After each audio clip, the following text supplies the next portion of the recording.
राहुरी तालुक्यात महिला आणि मुलींची छेडछाड, गुंडगिरी, दहशत, अवैध धंदे या सर्व गोष्टीस महसूल आणि पोलीस प्रशासन जबाबदार आहे आणि त्यामुळे तालुक्यातील सर्वपक्षीय समाज संघटनांनी एकत्र येऊन शुक्रवारी राहुरी पोलीस ठाण्यावर संजीव भोर आणि सामाजिक कार्यकर्ते राजू शेटे यांच्या नेतृत्वाखाली विराट मोर्चा काढून पोलिसांना निवेदन दिले आहे। राहुरी तालुक्यामध्ये 4-5 वर्षांपासून अवैध धंदे राजरोसपणे सुरू आहेत। तसेच तालुक्यामधून मुळा नदी वाहत असल्याने नांदूर, डिग्रस, राहुरी खुर्द, वळण, मानोरी आदी भागांमधून सर्रास वाळू तस्करी सुरू आहे। अवैध धंदे करणाऱ्या या गावगुंडांवर अनेक गुन्हेही दाखल केलेत, मात्र तरी देखील ते खुलेआम शहरामध्ये फिरताना दिसतात। महसूल, पोलीस प्रशासन आणि आरटीओ कार्यालयाची या वाळू तस्करांबरोबर आर्थिक हितसंबंध असल्यामुळे या वाळू तस्करांचं चांगलंच फावतंय। गुंडांच्या दादागिरीला घाबरून सर्वसामान्य लोक पोलीस प्रशासनाकडे तक्रार करण्यास तयार होत नाहीत। पोलिसांकडून न्याय मिळत नाही अशी धारणा सर्वसामान्य नागरिकांची झाली आहे।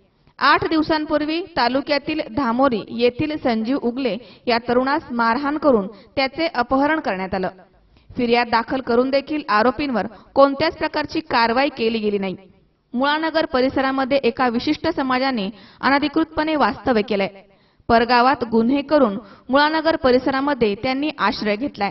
पोलीस प्रशासनाला जाग आणण्यासाठी आणि प्रशासनाच्या अनागोंदी कारभाराचा जाहीर पंचनामा करण्यासाठी तालुक्यातील नागरिकांच्या वतीने राहुरी तहसील कार्यालयासमोर सत्याग्रह आंदोलन करण्यात आले।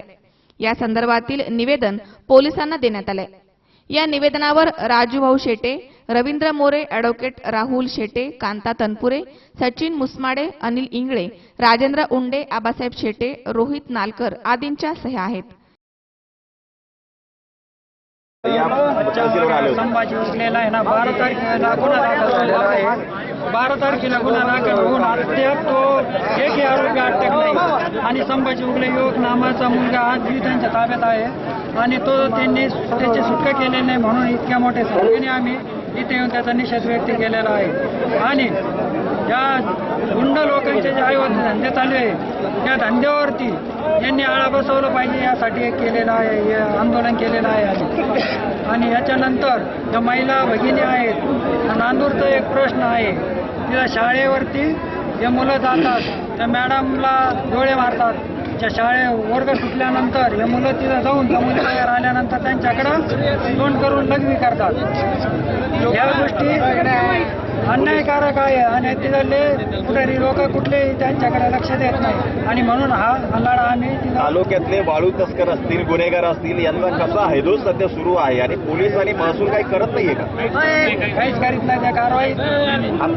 आहे राव मॅडम होता त्यांनी हा काळ सुकून ठेवलेला आहे, त्यामुळं आत्ताच्या नवीन तहसीलदार आणि दौंडे साहेबांना त्याची खूप अडचण येते। त्यांची तशी कारवाई चालू आहे, तरी पण म्हणावशी कारवाई राहुरी आणि नांदूर भागात होत नाही। आणि वाळू तस्कर कशा परिस्थितीत राहत आहेत, जनता कशी राहते? जनता एकदम दबावाखाली आहे, वाळू तस्कर माजलेले आहे। यावेळी पोलीस उपअधीक्षक बाविस्कर यांच्या मार्गदर्शनाखाली पोलीस निरीक्षक प्रमोद वाघ, पीएसआय महावीर जाधव, बालाजी शेंगेपल्लू, सविता सदावर्ते यांनी चोख पोलीस बंदोबस्त ठेवला होता। यावेळी पोलीस निरीक्षक प्रमोद वाघ यांनी सांगितलं की पोलीस प्रशासन कोणत्याही गुन्हेगाराची गय करणार नाही। जो गुन्हा करेल त्याला धडा शिकवलाच जाईल। पोलीस प्रशासन कोणालाही पाठीशी घालणार नाही असे आश्वासन पोलीस प्रशासनाने दिले। कमी 100 वाळूचे वाहन लागलेले आहेत। वाळूवर कारवाई होत नाही असं म्हणणंच चुकीचं आहे। वाळूवर कारवाई कंटिन्यू होत आहे आणि याच्या पुढे होत राहील।